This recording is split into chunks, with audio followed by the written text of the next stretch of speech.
Morning friends. आज जो है हम मार्केट का एनालिसिस करेंगे कि क्या कल रहा है मार्केट में और अब क्या हो सकता है। तो कुछ न्यूज़ देख लेते हैं मार्केट की। एक काम करते हैं, यूएस मार्केट से स्टार्ट करते हैं। और यूएस मार्केट में एक्चुअल में जो यूएस मार्केट कल थी वो 0.3% से 1.01% तक वो ऊपर थी। जिसके बाद में हम देखते हैं कि जो ब्रेंट क्रूड है, जिसकी वजह से पूरी वर्ल्ड इकोनॉमी जो है जो हैम्पर हो रही थी, इसके प्राइस हाइक की वजह से, जो कभी जो है डॉलर 120 पर बैरल पर जा चुका था, आज वो डॉलर 80 पर जो है ट्रेड कर रहा है। तो काफ़ी ज़्यादा कूल डाउन आया है। This is positive for the global economies. और इसी का इफेक्ट जो है यूएस इन्फ्लेशन पर पड़ा है। यूएस इन्फ्लेशन कल अपनी लगभग 5 या 6 महीने जो ऑल टाइम पीक पे 9.1 तक गई थी, वो अब जो है 7.1 पर कूल डाउन हुई है, जिस वजह से ही यूएस मार्केट जो है कल अप था। जो गवर्नमेंट सिक्योरिटी यील्ड है, जो इंडियन गवर्नमेंट सिक्योरिटी यील्ड है, वो 7.26% पर अभी जो है ट्रेड कर रही है। और यूएस की जो गवर्नमेंट सिक्योरिटी यील्ड है वो भी ऑल टाइम हाई 3.49% के आसपास वो अभी है। अगर रुपी की बात करें तो रुपी अभी जो है 82.40 डॉलर जो है पर डॉलर अभी ऑल टाइम हाई की तरफ ही वो दिखता हो रहा है, क्योंकि इन्फ्लेशन अभी जो है पूरा कूल डाउन हुआ नहीं है। इसका रुपी डेप्रिसिएशन तो कंफर्म है कि होना ही होना है।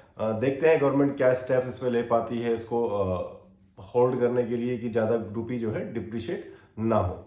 इसके बाद देख लेते हैं कि जो यूएस जो फेड है, जिसमें थोड़ा सा उसको समय मिल गया है कि वो कुछ सोचे अपने जो रेट हाइक्स जो एग्रेसिव हो रहे हैं, एग्रेसिव रेट हाइक्स जो यूएस फेड कर रहा है, उसको एग्रेसिवली ना करके उसको जो है थोड़ा कूल डाउन करे, जिससे कि मार्केट को और इकोनॉमीज को थोड़ा ब्रीथ करने के लिए समय मिल पाए।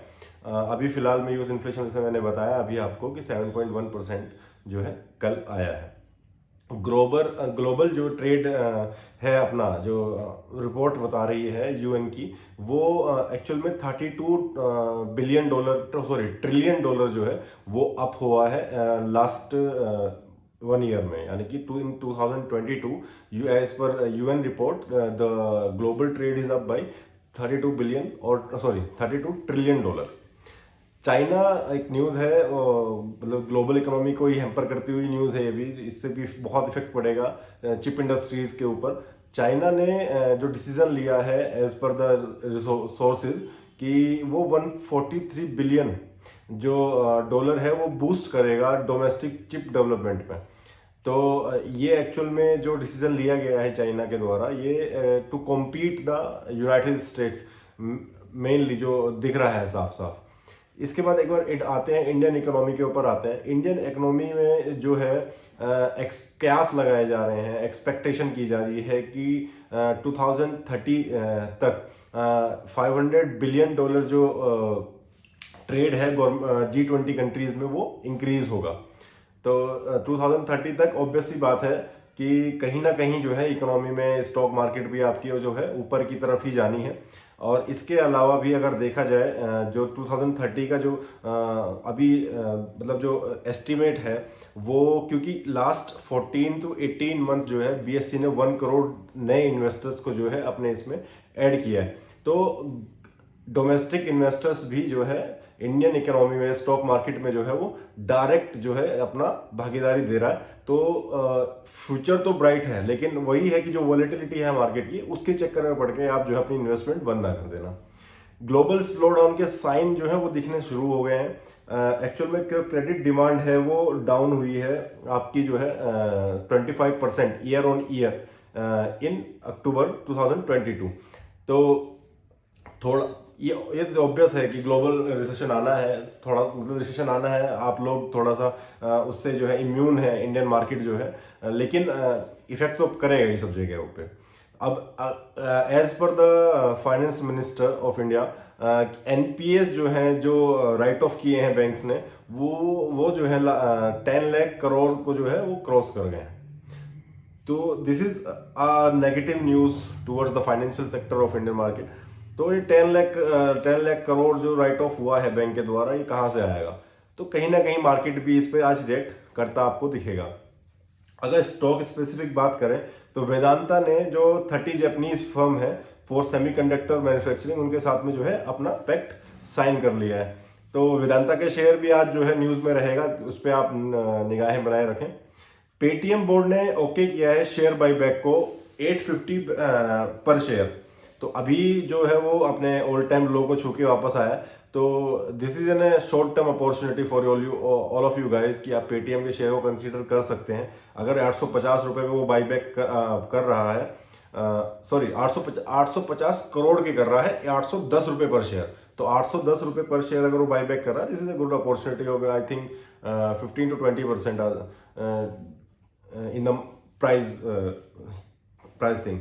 Okay, मारुति सुजुकी इग्निस जो है Espresso and Swift score just 1 star at the latest GNCAP crash test.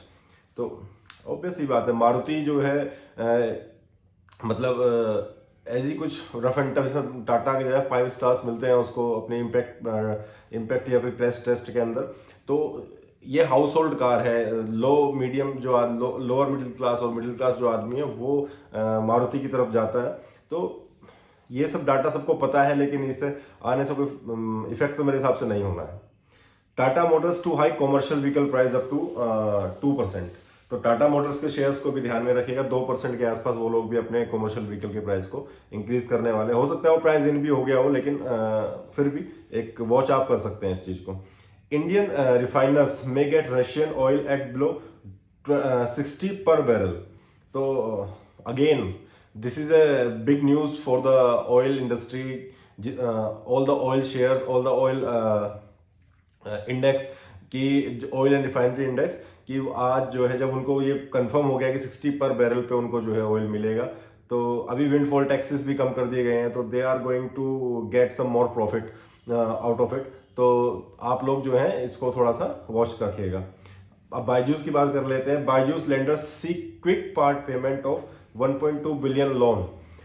Now this is some difficult, there is some difficulty with the Byju's lenders, फिर with the Byju's because Byju's lenders उन्होंने जो है उनसे वो अपना जो loan दिया हुआ है उसको वापस ऑन एन इमीडिएट बेसिस पे उनसे मांग लिया है। देन बैंक जो है, बैंक के रिगार्डिंग थोड़ा देख लेते हैं। Banks on the hiring spree as focus shift to deposit group. मतलब बैंक जो है अपनी हायरिंग्स को इंक्रीज कर सकते हैं, क्योंकि वहाँ पे इनफ्लोज जो है due to the interest rate hike और due to the more the depositor get the more interest from the banks, वहाँ पे जो है काम थोड़ा ज़्यादा हो गया है। As hiring frenzy cools margins of IT firms will get a breather. तो IT फर्म्स तो पहले से IT इंडेक्स जो है ऑल टाइम लो पे चल ही रहा था। अभी थोड़ा सा ये है कि जो यूएस इन्फ्लेशन डाटा आया है और नेस्डेक लगभग 2% के आसपास कल गया था 2.43% के आसपास और वापस 1.01% के आसपास कूल डाउन हुआ। तो आज जो है आज जो है जो IT इंडेक्स है उसमें कहीं ना कहीं थोड़ा सा तो ऊपर नीचे उतार चढ़ाव रहेगा ही रहेगा। Aditya Birla capital considering selling insurance brokerage unit, यानी कि ये ABC आदित्य बिरला कैपिटल जो है वो अपना जो आपका इंश्योरेंस सेक्टर में जो ब्रोकरेज यूनिट है उसकी वो उसको सोल्ड आउट करने वाला है। ये एक्चुअल में क्या है ना कि जब कोई मतलब बिग प्लेयर आपका अपना कोई बिजनेस बेच रहा होता है, तो there are 2 things to consider. जो पहली होती है कि हो सकता है कि वो नॉन प्रॉफिटेबल हो, उसको उससे दिक्कत ज़्यादा हो रही हो, लेकिन ऑन द फ्लिप साइड कि वो उसे बेचने के बाद में काफ़ी ज़्यादा जो है प्रॉफिट जो है जो लॉस जो है उसको रोक लेगा और अपना प्रॉफिट को वो इंक्रीज करेगा। तो there both the sides of the coin, whichever you want to look this, that's good. Thank you so much for today's news analysis regarding the market. अगर आप चाहें तो लाइक, शेयर और subscribe कर सकते हैं चैनल को। Thank you so much.